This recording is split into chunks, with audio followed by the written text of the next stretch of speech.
So now we're going to switch. Mr. Eldridge, we'll start with you with this next question. We've been starting with Mr. Gilbert. We'll start with you.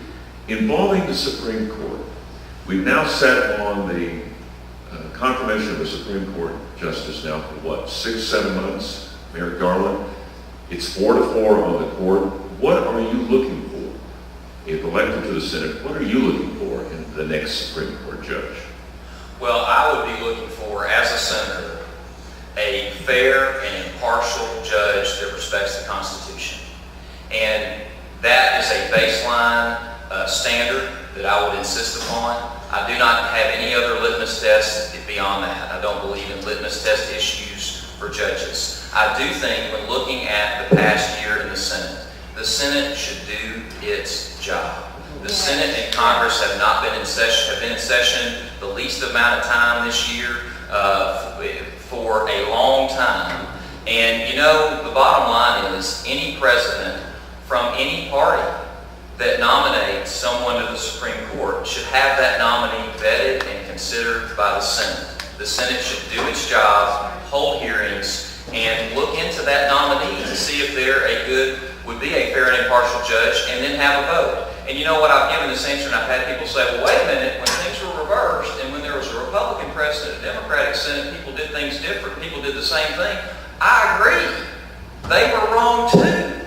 Both parties have been wrong about this, depending upon who was in what seat. And I believe in a totally different, independent, strong, and principled view that I would advocate in the face of anyone. And that's why I think this Senate should have done its job, should have held hearings, and should be thoroughly considering this nominee. I would certainly take that approach regardless of who's president.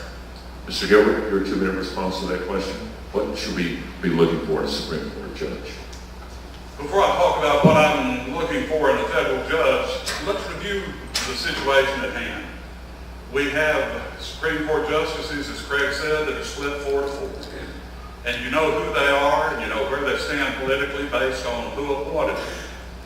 The Supreme Court of the United States has been politicized, and that has led to a loss of one of the great checks and balances in our Constitution. The court was to be that impartial arbiter that stood for the Constitution and the people of the United States, not for any political group or faction, and we have lost that. We won't regain it by doing what the old parties have done all of my life. We have to do something radically different, and we have to do it one person at a time, one judge at a time. We can't do what Franklin Roosevelt tried to do. He tried to pack the court. He didn't like the way the court was ruling, so he wanted to put 3 or 4 more justices on and let him appoint them all. Well, thank goodness the politicians at that time would not allow the president to usurp the Supreme Court of the United States. And now it has happened, and we have got to figure out how to change it, how to make it work. We have one friend in this contest, and it is that they're a bunch of old farts. They're going to die off pretty fast.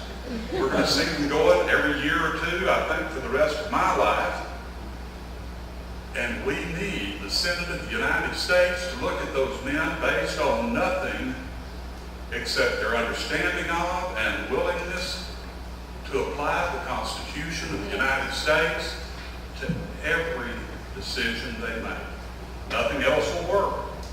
There are no quick fixes, but I would love to start that work. Mr. Eldridge, your 1-minute rebuttal. Sure. Well, you know, one of the reasons I have no litmus test other than the basic fair, impartial judge that respects the Constitution standard is because I believe that money in politics is a tremendous problem. And I think that we need to just cut all the big money out and take a look at the merits and the record and the ability to be fair and impartial with the judge. You know, I think the Citizens United decision was a horrible decision. I mean what I say. I have no litmus test for the court, but I would want to find a judge that's fair and impartial and is going to be willing to tune out any influences they've had in the past. And I think the Senate ought to tune out the money influence that finds its way into that decision and every other one. Bottom line, we need to find good judges. I've been in front of good judges and bad judges. Been in front of judges with an agenda. We need good judges, and we start with that with fair and impartial senators that are willing to do their job and consider the nominee of a president. Mr. Gilbert. Two things. First, when Connor spoke first, he talked about the Congress not sitting as much this year as he would like for it to. And I'll just remind all of you, I believe it was the Bard of Baltimore, who said no man's life or property is safe while the legislature is in session. Maybe we don't want them there too much. Just long enough to take care of some budget problems, and then go home and do something besides legislate. Secondly, I agree with what Connor said about Citizens United. I'm not sure that I'm ready to tell folks they can't spend any amount of money, but I am certain, despite what Congress and the Supreme Court of the United States have said, corporations and unions are not people. They are a fiction of the state. Only those who have the potential to vote should be able to contribute.